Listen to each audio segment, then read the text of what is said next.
Hi friends, मैं जितेंद्र, आप सभी का स्वागत है हमारे जेएलजीएम चैनल में। दोस्तों, आज मैं अक्टूबर सेशन वाले बच्चों का जो है सेकेंडरी लेवल का इंग्लिश का बहुत ही इंपॉर्टेंट ट्रिक्स बताने जा रहा हूं कि कैसे आप जो है बिना किताब पढ़े भी 70 मार्क्स तक आप अटेम्प्ट कर सकते हैं। आइए चलिए देखते हैं।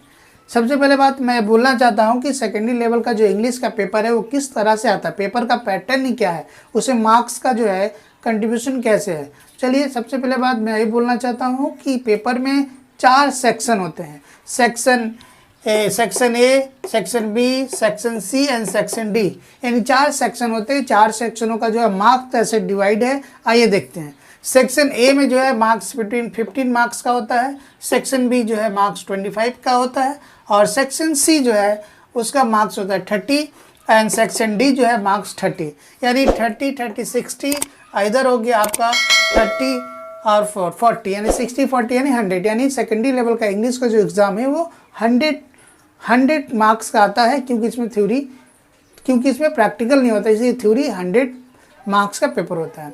तो अब बात है कि आप कैसे बिना बुक्स पढ़े 70 मार्क्स का अटेम्प्ट कर सकते हैं। आइए दिखाते हैं। सबसे पहले बात ये बोलना चाहते हैं कि जो सेक्शन ए है वो 15 मार्क्स जो है वो क्या आएगा। 15 मार्क्स मतलब रीडिंग, यानी जो सेक्शन ए है उसमें आपका जो है रीडिंग, यानी कि जो है सीन और अनसीन पैसेज आएंगे। सीन और अनसीन पैसेज जो है 15 मार्क्स के होंगे।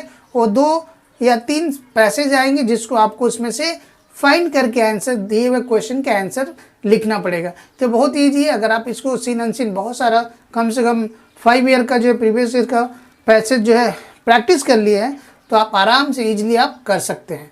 क्योंकि इंग्लिश जो है जिसको आता है पढ़ने, वो उसको पढ़ने का ज़रूरत नहीं, आराम से पैसेज को अटेम्प्ट कर सकता है।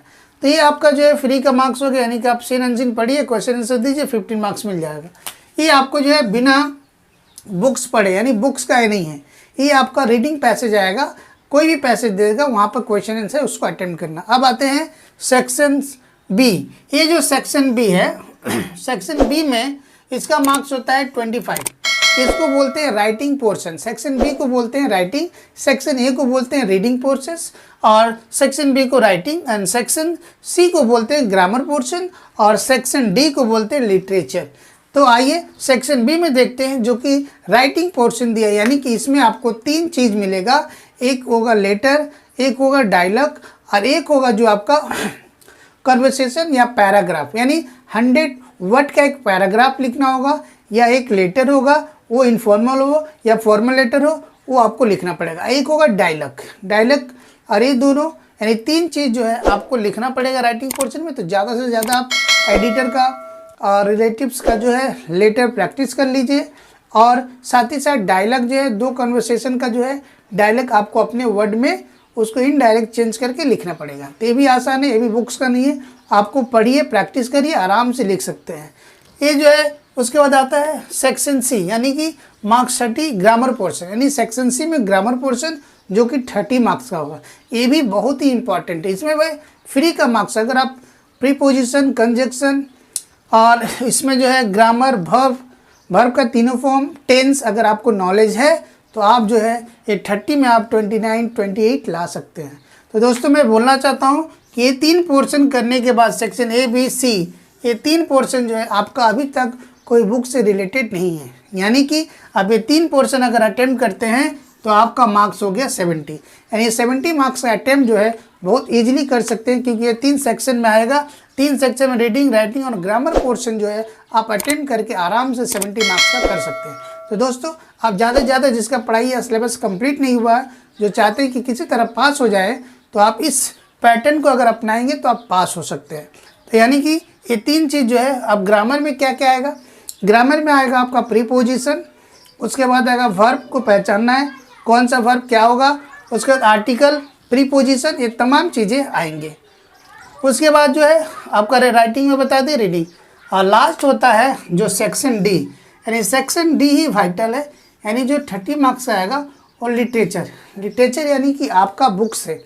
यानी अब जो है जो बुक्स पढ़ा, बताइए, जो सिर्फ 30 मार्क्स के लिए आपको 30, 35, 40 चैप्टर पढ़ना पड़ेगा, तब जाके आप 30 मार्क्स ला। तो उतना टाइम किसके पास है, उतना जो एनवर्स का जो है सिलेबस कितना टफ है, कितना बड़ा है, कितना लेंदी है, इसलिए आप यहाँ पर स्मार्टली और ट्रिकी पढ़ाई करना पड़ेगा ताकि आप अच्छा मार्क्स ला सकें।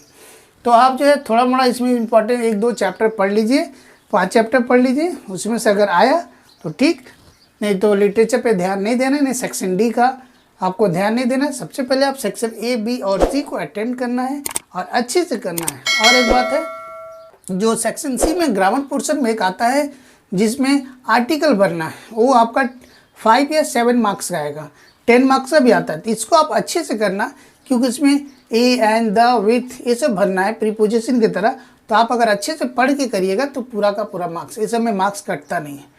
इसीलिए लिटरेचर में क्या है, किसी का भी आंसर अगर लिखते हैं तो उसमें फुल मार्क्स मिलने वाला नहीं है, क्योंकि एग्जामिनर जानता है या वो सोचता है कि जो आप आंसर लिखे हैं इससे भी अच्छा कोई लिख सकता है, इसलिए आप उसमें फुल मार्क्स नहीं मिले।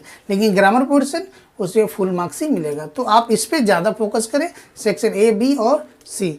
ओके दोस्तों, ये आपका सिलेबस था इंग्लिश का।